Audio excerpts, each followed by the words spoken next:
Sir నమస్తే sir. నమస్తే. Sir మీ పేరు సార్? నా పేరు తోటకృష్ణారావు. సార్ ఇప్పుడు చూసుకుంటే కూటమి ప్రభుత్వం అధికారంలోకి వచ్చి 7 నెలలు పూర్తయింది, 8వ నెల రన్నింగ్లో ఉంది సార్. ఎలా ఉంది సార్ చంద్రబాబు గారి పరిపాలన?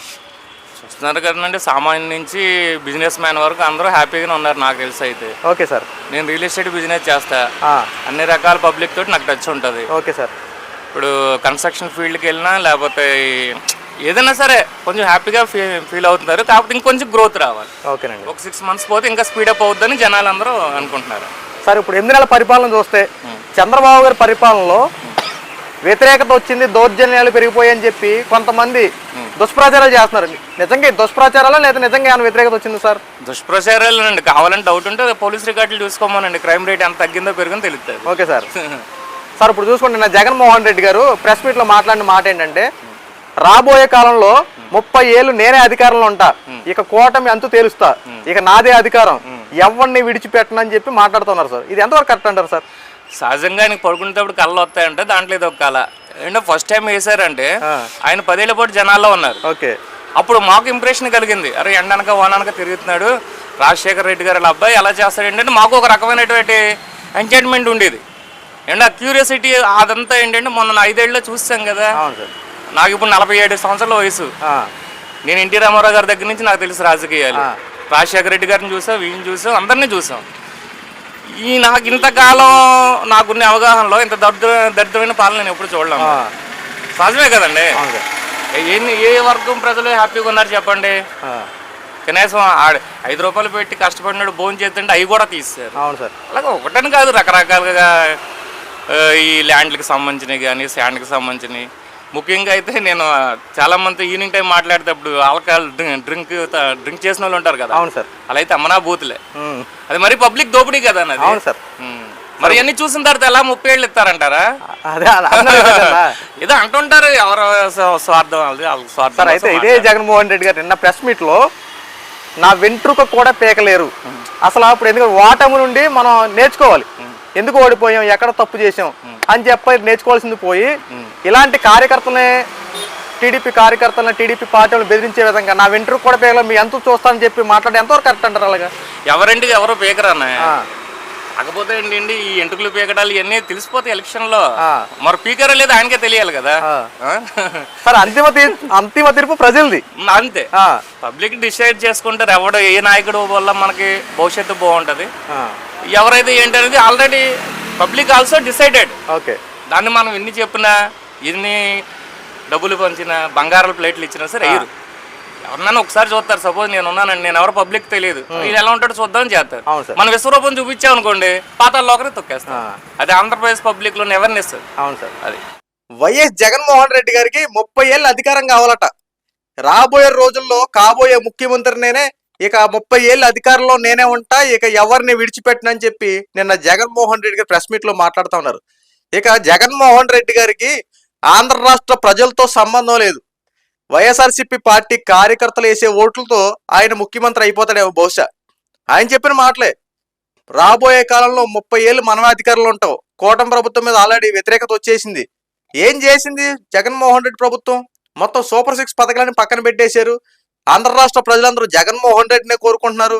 జగన్మోహన్ రెడ్డి ఈసారి పథకాలు ఇచ్చాడని చెప్పి ఇంతకీ ఆయన భజన ఆయనే చేసుకుంటున్నారు. ఇంతకీ జగన్మోహన్ రెడ్డి గారు వాస్తవాలు ప్రజలకు తెలుసుగా. జగన్మోహన్ రెడ్డి గారు మీరు ఎన్ని చెప్పినా ఏం చేసినా ప్రజలే అంతిమ తీర్పు అన్న విషయాన్ని మర్చిపోతే ఎలాగా? మనం ప్రజాస్వామ్యంలో ఉంటున్నాం, ప్రజల అనే ఓట్లతో మనం గెలుస్తాము. ప్రజలు ఓట్లు వేస్తేనే, అదే ప్రజలు గతంలో మనకు 150 సీట్లు ఇచ్చారే, అదే ప్రజలు ఈ రోజున మనకు 11 సీట్లు ఇచ్చారనే విషయం మర్చిపోతే ఎలాగండి? ఈ రోజున 11 సీట్లు ఇచ్చారు, రేపొద్దున ఈ 11 కూడా వస్తాయో లేదో డౌట్. అసలు రేపు మిమ్మల్ని గెలిపించుకుంటారో లేదో మీ నియోజకవర్గ ప్రజలు అదొక డౌట్. ఎందుకంటే రీసెంట్ గా మీ పులివెందుల నియోజకవర్గంలోనే మీ మీద రాళ్ల దాడి జరిగింది, అలాగే టమాటాల దాడి జరిగింది. ఎందుకు జరిగిందంటే ఏం చెప్తారు? మీ వరకు ఏంటంటే కూటమి ప్రభుత్వం కావాలని చెప్పి నా మీద వాంటెడ్ గా టార్గెట్ చేసి చేయించారని చెప్పి మీరు అంటారు. కానీ ఆంధ్ర రాష్ట్ర ప్రజలు కానీ మీ పులివెందుల నియోజకవర్గ ప్రజలు కానీ చెప్పే మాట ఏంటంటే, మీరు 5 సంవత్సరాల పరిపాలన చేసే తీరు ఏదైతే బాబాయ్ గొడ్డలపోటు వ్యవహారంలో ప్రధాన సూత్రధారి అని చెప్పి తెలియని తర్వాత మీరు చేసినటువంటి వ్యవహారాలపై అక్కడ ఉన్నటువంటి పులివెందుల నియోజకవర్గ ప్రజలే మిమ్మల్ని చీ కొడతా ఉన్నారు కదా. అలాంటి మిమ్మల్ని ఆంధ్ర రాష్ట్ర ప్రజలు మీకు 30 ఏళ్ళ అధికారం ఇచ్చి మిమ్మల్ని గద్దెనెక్కిస్తారని ఎలా అనుకుంటున్నారు?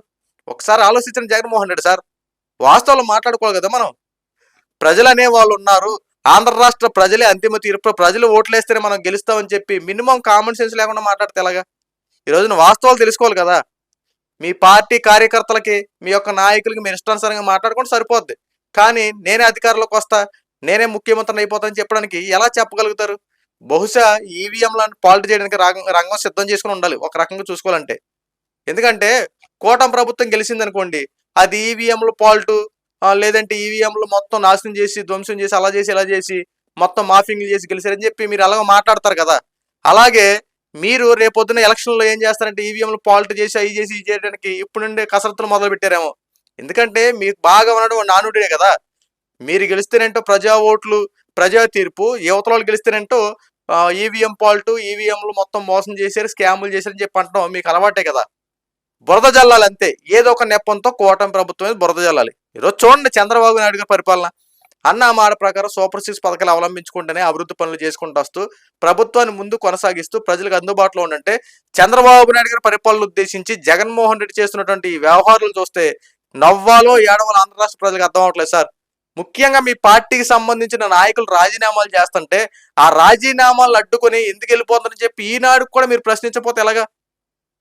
మీరు రాజీనామాలు చేసి మీ పార్టీ నుంచి బయటకు వెళ్ళిపోతా ఉన్నారు. ఎందుకు రాజీనామా చేస్తున్నావు? నేను నీకు సపోర్ట్గా ఉన్నాను కదా. మన పార్టీ నుండి నీకు ఏమైనా ఇబ్బంది వచ్చిందని చెప్పి మీరు లీడర్గా ఉన్నటువంటి, ఒక నాయకుడుగా ఉన్నటువంటి మీరు మీ పార్టీకి సంబంధించిన వాళ్ళని ఈ రోజు కూడా మీరు గ్యాదర్ చేసుకోకపోతే ఎలాగా? ఇదే అంశంలో నేను ప్రెస్ మీట్లు ఏమన్నారు, 1.0లో నేను అసలు నా కార్యకర్తలే పట్టించుకోలేదు, ఈసారి 2.0 ఓపెన్ చేస్తున్నా, ఈసారి కార్యకర్తలకి నేను ఫుల్ సపోర్ట్ ఉంటా, కార్యకర్తల కోసం నేను ఏదైనా చేస్తానని చెప్పి మాట్లాడుతున్నారు కదా. అయ్యా జగన్మోహన్ రెడ్డి గారు, ఇలాంటి మాటలు కాదు సార్ ప్రజలకు కావాల్సింది. ప్రజలకి వాస్తవాలు కావాలి.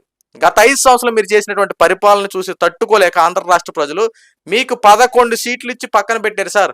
అయినా సరే నేను మళ్ళీ అధికారంలోకి వస్తా, ప్రజలన్నీ ఇబ్బంది పెడతానని చెప్పి ఎందుకు సార్ మాట్లాడతారు?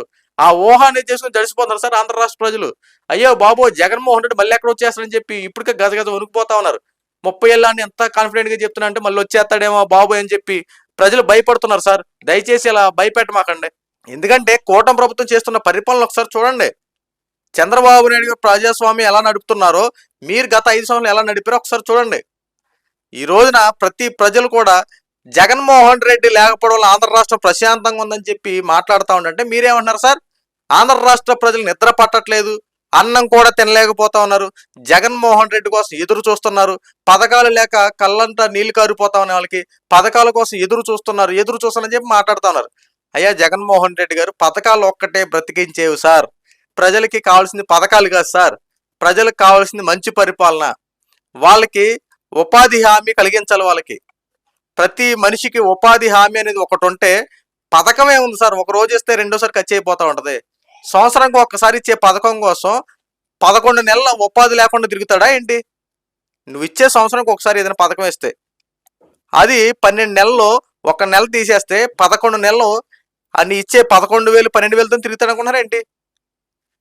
ఉపాధి హామీ అనేది ఏదైనా ఉంటే, ఏదైనా వృత్తి చేసుకుంటే అతనికి ₹1 సంపాదించడానికి అవకాశం ఉంటుంది. బ్రతికినంతకాలం తన కుటుంబాన్ని తను పోషించుకోవడానికి ఆధారం ఉంటుంది. ఎవరైనా సరే ఉపాధి వచ్చేదాన్ని చూసుకుంటారు తప్ప ఒక్కసారిగా వచ్చేదాన్ని తీసుకొని లైఫ్ టైం సెటిల్మెంట్ చేసుకునేటట్టు నువ్వు ఎంత ఏమైనా ఇచ్చేస్తున్నావు ఏంటి? ఇచ్చే తిప్పి కొడితే 12,000 13,000, అది కూడా మెయింటెనెన్స్ ఛార్జెస్ అంటూ ఆ ఛార్జెస్ అంటూ ఇవన్నీ కట్ చేసుకుంటూ ఇస్తావు. ఎందుకు సార్ ప్రజలు మోసం చేశారు? చేసింది కాకుండా మళ్ళీ ఈ రోజు మళ్ళీ మోసం చేయడానికి రంగం సిద్ధం చేసుకున్నారు. ప్రభుత్వానికి ఎలాంటి వాళ్ళు కావాలో ఏం చేయాలో పక్కాగా ప్లానింగ్ ప్రకారం కూటమి ప్రభుత్వాన్ని తెచ్చుకున్నారు. కూటమి ప్రభుత్వం పరిపాలన బాగుంది. దయచేసి 30 ఏళ్ళ అధికారం 40 ఏళ్ళ అధికారం వచ్చేస్తుందని చెప్పి పగటగల మాత్రం కనబాకండి, ప్రజలు మాత్రం ఇబ్బంది పెట్టొద్దు. సో ఈ వీడియో మీకు నచ్చితే లైక్ చేయండి, షేర్ చేయండి. ఇలాంటి మరిన్ని అప్డేట్స్ కోసం మన ఛానల్ సబ్స్క్రైబ్ చేసుకోండి. Thank you.